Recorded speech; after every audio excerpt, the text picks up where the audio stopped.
On peut tromper tout le peuple une partie du temps, et tout le temps une partie du peuple. Mais on ne peut pas tromper tout le peuple, tout le temps. Bonjour à tous et bienvenue sur Audace TV. Alors aujourd'hui, une petite vidéo sur la situation au Sénégal. Au regard de la situation de crise préélectorale qui prévaut au Sénégal, il m'a paru nécessaire de faire une vidéo pour expliquer les vraies raisons du report annoncé par Macky Sall de l'élection présidentielle au Sénégal. Avant d'entrer dans le vif du sujet, je te prie de considérer ces deux questions.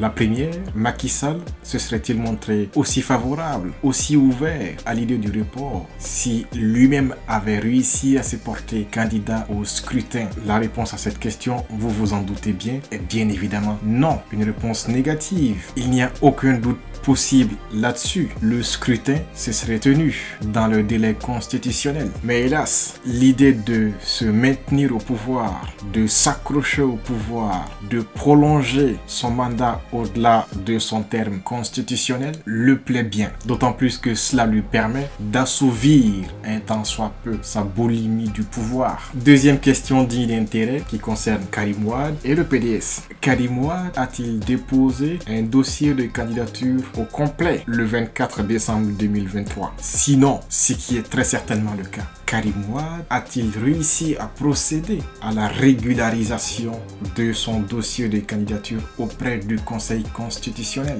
Voilà donc les deux questions dignes d'intérêt quand on s'intéresse à cette affaire. Venons-en à présent, si vous voulez, au fait. Quelques éléments de rappel. Rappel, jusqu'à l'annonce malheureuse du samedi 3 février 2024, l'élection présidentielle devait se tenir le dimanche 25 février 2024. Mais le samedi 3 février 2024, Macky Sall, président en exercice, dans un message à la nation sénégalaise, annonçait le report sine die de l'élection présidentielle, initialement prévue pour se tenir le dimanche 25 février 2024. Ce qui, vous l'avez sans doute remarqué, a précipité le Sénégal dans une situation de crise préélectorale, alors que l'intention ou l'objectif hypocritement affiché par Macky Sall lors de son allocution, c'était de prévenir toute situation de crise préélectorale et post-électorale. Mais hélas, selon Macky Sall, le report annoncé a pour objectif de renforcer la légitimité et l'intégrité du processus électoral et partant de renforcer le potentiel d'acceptabilité des futurs résultats issus du scrutin. Selon l'expression consacrée, Macky Sall a donc voulu mettre le Sénégal à l'abri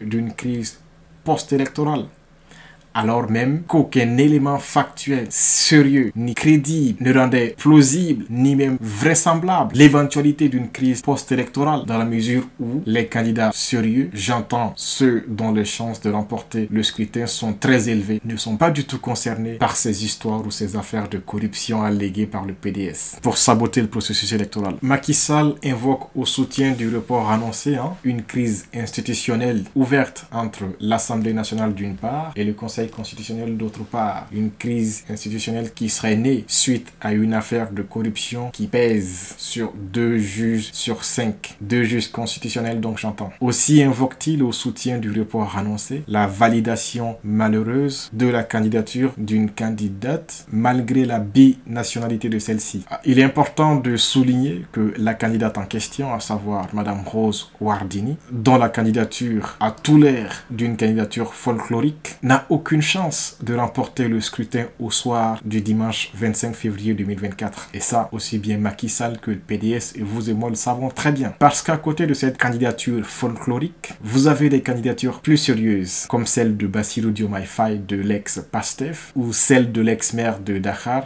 Khalifa Sall, ou même la candidature de Amadou Ba. Amadou Ba, candidat de la coalition Benno Bokk Yakaar, jusqu'ici en tout cas. Il indique également qu'une commission d'enquête parlementaire a été mise en place à la date du 31 janvier 2024 afin de faire la lumière sur la supposée affaire de corruption qui entacherait le processus de désignation des candidats au scrutin. Bien, mais ce que Macky Sall oublie de nous dire, ou plus exactement, ce que Macky Sall refuse de nous dire, c'est que toute cette affaire de corruption commence le 20 janvier 2024 avec le rejet de facto par le Conseil constitutionnel de la candidature de Karim Wade, du fait notamment de sa binationalité. Je rappelle que jusqu'au 15 janvier janvier 2024, Karim Wade, seul candidat du PDS, était toujours franco-sénégalais, ce qui le rendait inéligible au scrutin. Le 25 janvier 2024, soit 4 jours après la publication de la liste des candidats, le PDS, indigné suite au rejet de la candidature de Karim Wade, demande au niveau de l'Assemblée nationale la mise en place d'une commission d'enquête parlementaire pour supposément faire la lumière sur des conflits d'intérêts et sur des soupçons de corruption qui pèseraient sur 2 juges constitutionnels qui ont été impliqués dans le processus de désignation des candidats. L'initiative du PDS est immédiatement soutenue par la coalition Benno Bokk Yakaar, c'est-à-dire la coalition présidentielle constituée de députés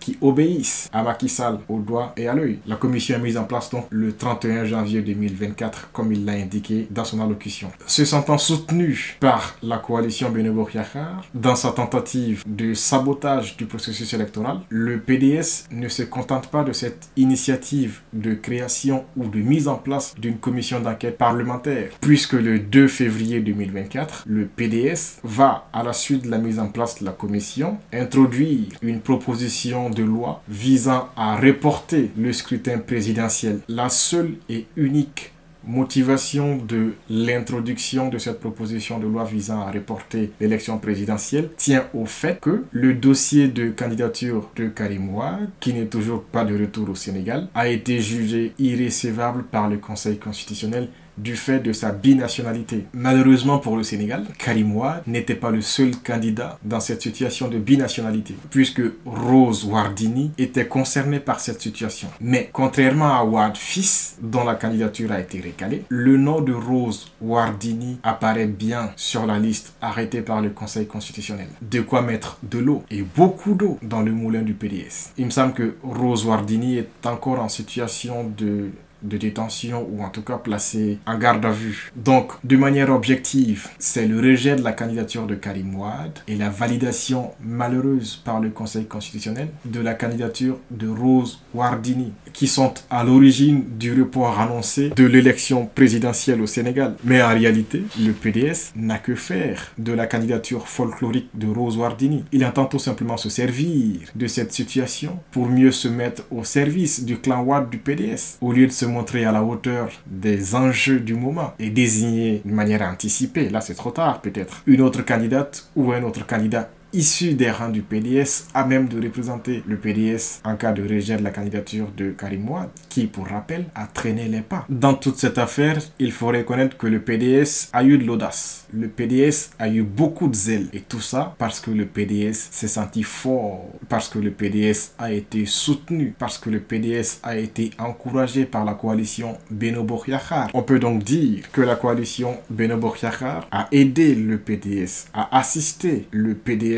afin que le PDS compromette, sabote le processus électoral déjà engagé au Sénégal dans l'intérêt de 2 hommes, Macky Sall et Karim Wade. C'est d'ailleurs pour cette raison que certains commentateurs y ont vu une alliance incestueuse entre la coalition Benno Bokk Yakaar et le PDS. Il faut dire que tous les 2 camps ont intérêt au report. Pour la coalition Benno Bokk Yakaar, le report permettrait de se repositionner ou de renforcer la légitimité de la candidature de Amadou Ba. Pour le PDS, il n'est tout simplement pas question d'accepter la non-participation de Wade fils à un scrutin présidentiel au Sénégal, au pays de Abdoulaye Wade. Il n'est pas question d'accepter la non-participation à un scrutin présidentiel de Wade fils au pays de Wade. Voilà donc en quelques mots les vraies raisons du report annoncé du scrutin présidentiel au Sénégal. Si le contenu proposé t'a été utile, je te propose de soutenir la chaîne en mettant un pouce bleu juste en dessous de la vidéo. N'oublie pas non plus de t'abonner. Merci d'avoir regardé cette vidéo.